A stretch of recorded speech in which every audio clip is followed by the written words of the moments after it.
கம்யூனிசம்னா என்ன? அது கத்தி படத்துல வந்து ஒரு டயலாக் இருக்கும், விஜய் வந்து இட்லி வச்சு ஒன்னு சொல்லுவார். அந்த மாதிரி நீங்க உங்களோட வெர்ஷன்ல என்ன சொல்லுவீங்க?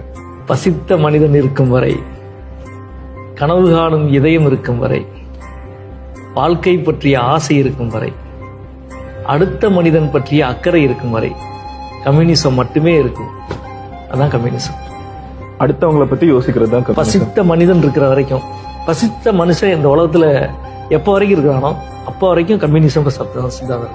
கனவு காணும் இதயம் இருக்கும் வரை, கனவுன்றது வந்து ஆசை இல்லை, ஆசை வேற கனவு வேற. ஆசை எல்லாத்துக்கும் இருக்கும், கனவுன்றது வேற, முற்றிலும் வேற. கனவுக்கு வேற வேற உள்ளடக்கம் தேவைப்படுது இல்லையா? அப்படி ஒரு கனவு, நீ எல்லாரும் நல்லா இருக்கணும், நான் நல்லா இருக்கணும்ன்றது ஆசை, எல்லாரும் நல்லா இருக்கணும், சமூகம் நல்லா இருக்கணும், தவறுகளே இருக்கக்கூடாது, அல்லது வந்து சரியா இருக்கணும் அப்படின்றது வந்து ஒரு கனவு இல்லையா? கனவு காணும் இதயம் இருக்கும் வரை, அடுத்த மனிதன் பற்றிய அக்கறை இருக்கும் வரை, அது வந்து ரொம்ப ரொம்ப முக்கியம்.